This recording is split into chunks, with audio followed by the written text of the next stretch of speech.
Get in the know. Non-stop Vikings talk. It's Purple Daily on Score North and ScoreNorth.com.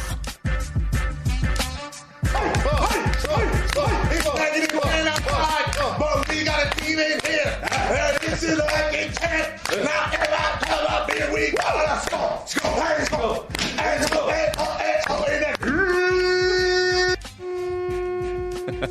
Welcome in to Purple Daily, daily Vikings entertainment. And we just want the Vikings to win a Super Bowl before we die. That's all our mission statement is on this show. Phil Mackey, Judd Zulgad, Declan Goff, presented by TCL. Enjoy more of what you love with TCL. Are you guys ready for another batch of 4 questions on a Friday here? Hell yeah. I love 4 questions Are Friday. you kidding? I'm jacked up Friday after that is, skull chant. It's a good time. It's a good time. It's a good time. All right, question number 1 here is presented by our friends at PXG. Boys, I got to be honest, I've got the 4 questions in front of me on one half of the screen, and I got the open on the other half of the screen. And my guy Colin Morikawa is rocking in here. For golfers in the Twin Cities, PXG Minneapolis is a golfer's paradise. We're talking about some of the best clubs on the market with these Gen 4 clubs. Now, there are clubs priced in different ranges depending on how much you're looking to spend. So go in, test out some clubs, and check out why PXG has become one of the hottest brands of club on the market. PXG Minneapolis, Southdale Center, and find out more at pxg.com/Minneapolis. We're going to start with some disrespect. I actually cannot believe this. So ESPN.com, Declan found this yesterday. ESPN.com put together a list. I think this is part of that quarterback list from the beginning of the week that Jeremy Fowler put together. It is. And so it's 50 executives, coaches, and players from around the league all voting on like the position groups in the top 10. Here are the wide receiver rankings. Devontae Adams, number 1. DeAndre Hopkins, number 2. Stephon Diggs, number 3. All right. Tyreek Hill, Julio Jones, Keenan Allen, Mike Evans, Michael Thomas, DK Metcalf, and A.J. Brown. Maybe there's a typo in here. I did not see Justin Jefferson. How disrespectful. Is there any justification for Justin Jefferson not being on this list? This reminds me of the Gold Glove Awards in baseball, which I believe are presented or are voted upon by the managers, where it's like, yeah, you know what? Here's who I think is good. But didn't you watch, like, in 2000, was it 17, Phil? Joe Mauer played a great first base. And it's like, well, no, we really didn't watch that. This is a one-season oversight based on coaches and executives getting a ballot and doing it quickly and like going down a fantasy football list of some sort in their mind. It's complete garbage. And I saw a tweet yesterday that said Justin Jefferson and Adam Thielen left off. Okay, stop. Hard stop. God bless Thielen. He's a great story and he's a very good player. But he's not the story here. He's not in the same breath of a top 10 list that Justin Jefferson is going to be. This is a ridiculous oversight that will be fixed after 2021. This guy is special. And you know what? The top 4 to 5 for now are probably fine. But as you said, Phil, as you get into the last part of that list, really? You're not going to put... Keenan Allen, dude. Yeah. But I also love the fact that this, because all athletes use it, will provide even more motivation for Justin Jefferson, who, keep in mind, too, was, the 4th pick? The 4th pick of the wide receiver class, and he's the best? I love the fuel, and it's cliched, but it works, that this will provide. That was my main takeaway, too. It's the same feeling I had when Anthony Edwards lost out on the NBA's Rookie of the Year award to LaMelo Ball. It's like, all right. So LaMelo Ball, definitely was good. He also missed like 20 games, and Edwards was much more durable. And if you look at his last 30 games, he was just you could put him up among like the top 50 players in the entire league in his last 30 games. And now he gets to use that every time he wakes up in the morning. He can be like Rocky and Rocky 4 with a picture of Ivan Drago. It can be a picture of LaMelo Ball. And in the case of Justin Jefferson, he can just have all 10 of these guys and all of the 50 anonymous executives, players, and coaches that voted against him. So I actually kind of like when young players are given a reason to just unleash the beast. Like Tom Brady is in his mid-40s, and every morning he's still pretty pissed that he went to like the 5th or 6th round in the draft 20-plus years ago, right? Did you see the story? Still kind of motivates him. Quickly about him. It turned out that he played on a completely torn MCL last it's nuts, man. season.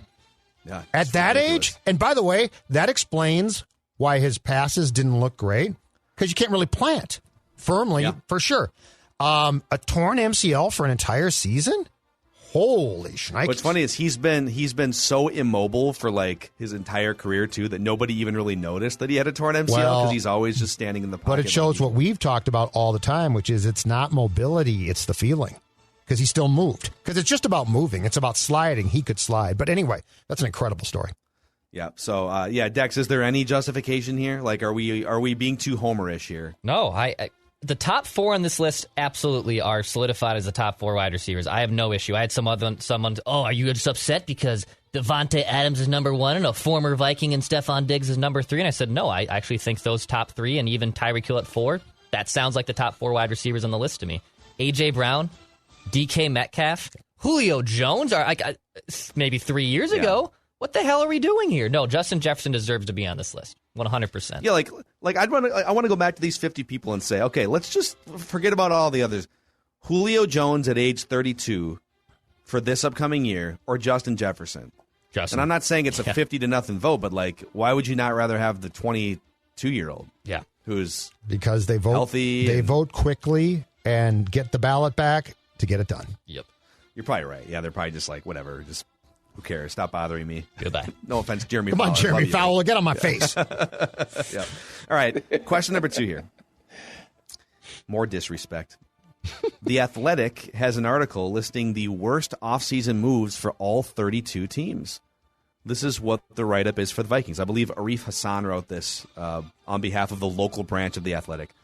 It's tough to say this because they signed a good player in Dalvin Tomlinson, but his role on the Vikings is unclear. Minnesota insists that he can play 3-technique defensive tackle next to nose tackle Michael Pierce, but really the Vikings will be fronting 2 run stuffers on early downs without much chance to create interior pressure. Is it a valid point that Dalvin Tomlinson was a disappointing or was the worst offseason move the Vikings made? Well, one, it shows that if that is the worst move that they made, that they actually made some good moves, because it's not the worst move.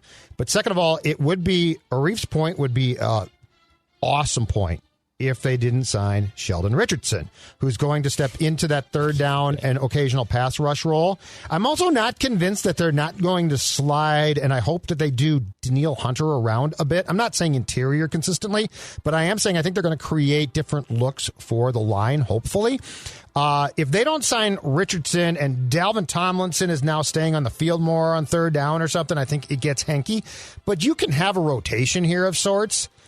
So I would say if this is what Arif had to find as like their potential worst move or worst signing, it actually speaks to the fact that they made some solid moves too defensively, because it certainly doesn't scare me. And the Richardson signing alleviates the concern that I might have had previously. Yeah, I think if you get too obsessed with having Pierce and Tomlinson on the field for all first and second down snaps, I think you're probably waving the white flag on interior pressure too much. I don't think it should be as rigid as Tomlinson, Pierce, first and second down, and then Sheldon comes in for third down. Like, you should probably mix and match a little bit. If you feel like a team is throwing the ball out on first down, then Sheldon Richardson should play on some first downs. Yeah. Third and short, yep. Okay. Maybe they go with the run stuffers again. So they should mix and match.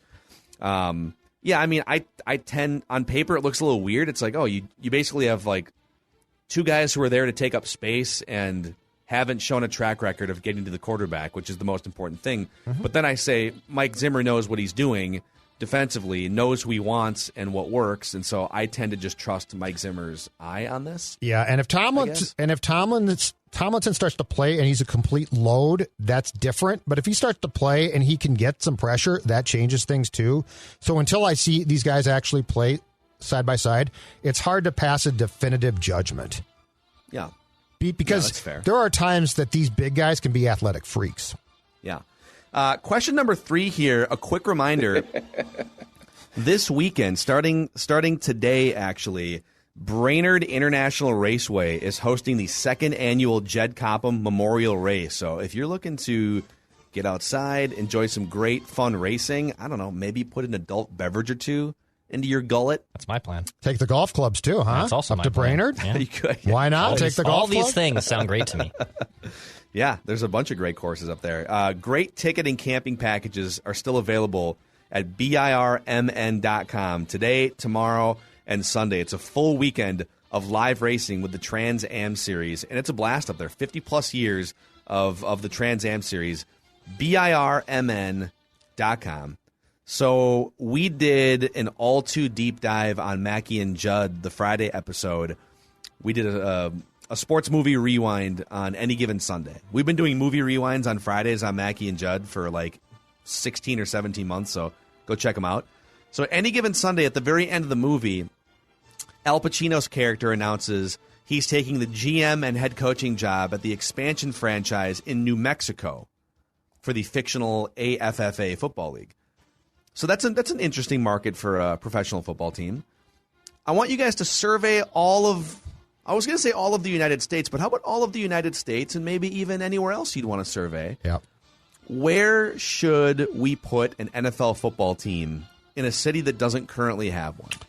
So we keep talking about London, right? Like someday they're going to go to London and blah blah blah. Here's my first time that I'm going to cross a border, and I'm not going to Mexico and I'm not going to London. I'm going to Toronto.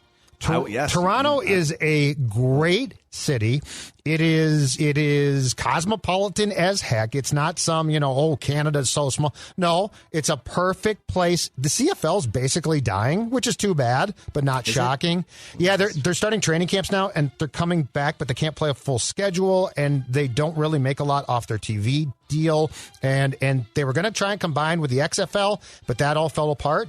But the point being is Toronto is a viable and I think great place to put a National Football League team. The only drawback would be Buffalo is close, but I do think that you would also draw from Canada then because it would be Canada's team. People would come to games. I'm going with Toronto as the first international expansion experience. I love Toronto's. I've never been there, but I love the idea of Toronto. And I will say it matters less. The proximity of having like two teams close matters less in football because most of the revenue is from big national TV deals, right? Fox, CBS, and that might be the NBC. problem that they'd say if you had it in Canada. Was that I don't know what the TV revenue potentially would be from that country.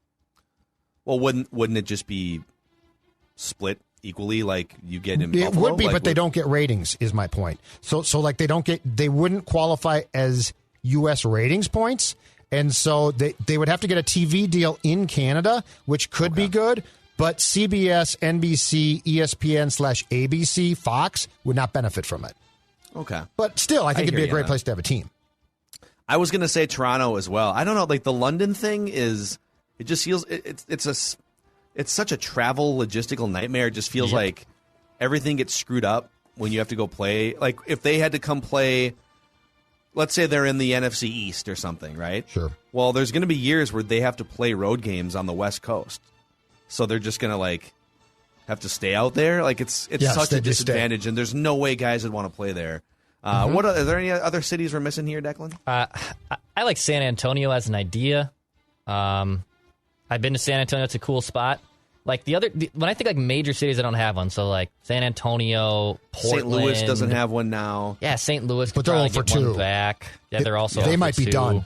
Like Orlando could be one, but then Florida already has like 3 teams, like a couple teams. So I kind of feel like it's really set in stone where it is. They've kind of done a pretty good job like of putting teams in the relevant markets. Like other market, like Raleigh. Like I'm trying to think of these other markets, and I just don't know if they would adopt the NFL as strongly. And Charlotte's as close enough to Raleigh, right? 3 hours, but yeah. Would you guys do Mexico City has been talked about? Yes, that's been talked about quite a bit. I think it'll happen eventually. What about New Mexico? Just Albuquerque? like the fictional AFFA? You get Coach D'Amato to go to Albuquerque for real? I think long term, I guess I would, and this again might be a little tricky.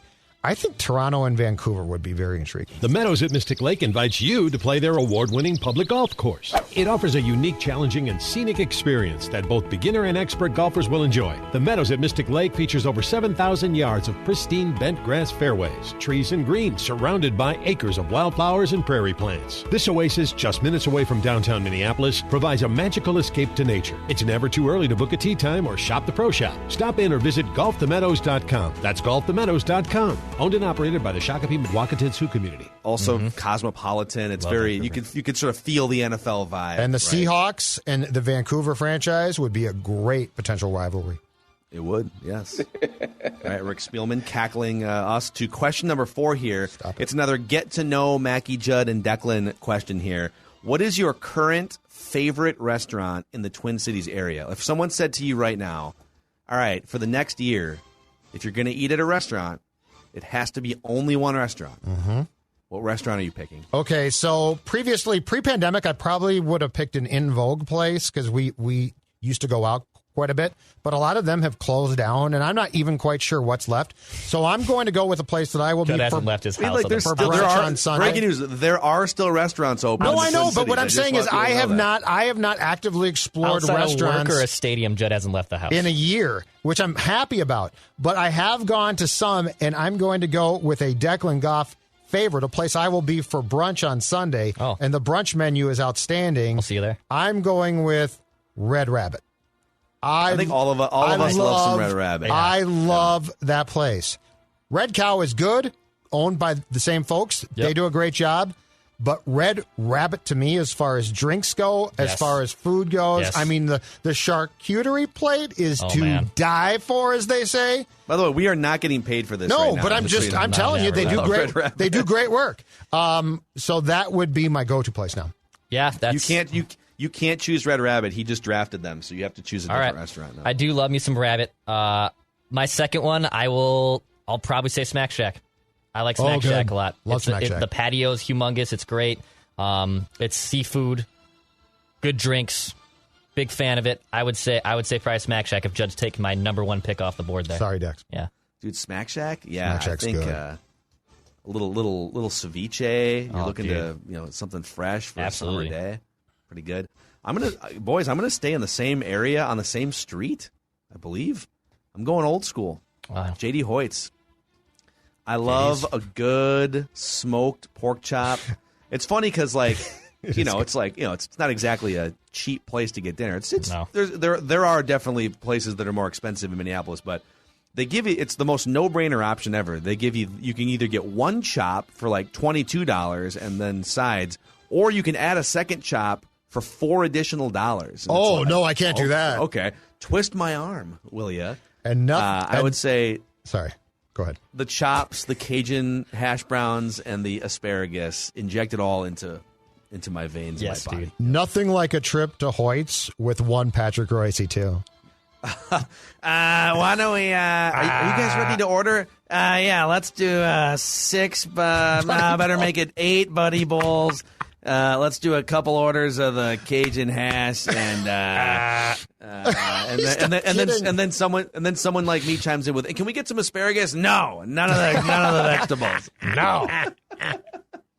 No vegetables. Oh God. He is royalty at that place. Yeah. Like he walks in, but the Buddy Bowl, they just hand him a Buddy Bowl and the Buddy Bowl thing that you said sounds like you're exaggerating, and you're not. Oh no. The Buddy Bowl was off the menu for a while. What? It used to be it's been on the menu for like 10 years now, but they took it off the let me rephrase. It was a secret off the menu thing that you had to know about and order just with your own knowledge. And then they finally put it back on the... So for people that don't know, the Buddy Bowl is dirty rice. It's all sorts of different like seafoods, and it's beans and rice base, and then meats and seafoods. That sounds excellent. Sprinkled on top. I love rice. There's a good... I don't know if I'll hit JD's, but there's a good chance I'll hit those other 2 this weekend. Very good chance. Very good chance.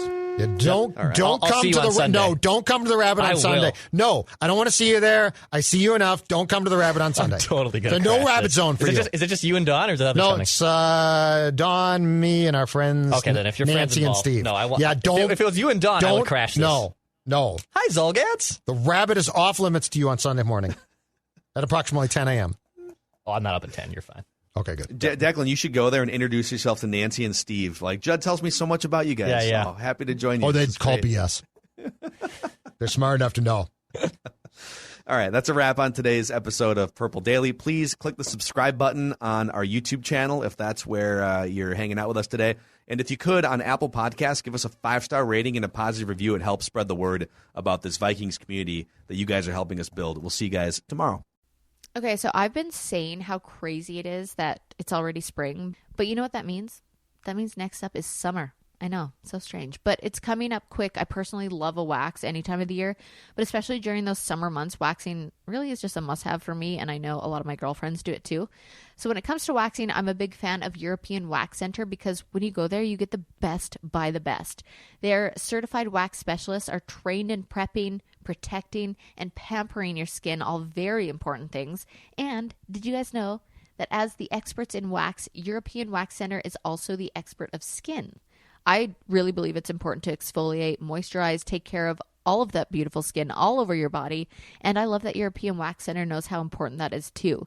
So they just released an all-new line of products that are specifically designed to pair with waxing. These new products make the best wax even better. And when you do over 7.5 million bikinis a year, wow, you know you're getting only the best. Plus, they've added enhanced health and hygiene measures for extra confidence and care.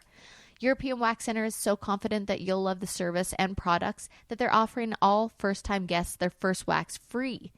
Visit waxcenter.com to book your reservation today. Check out the new line of products, and remember that first wax is free.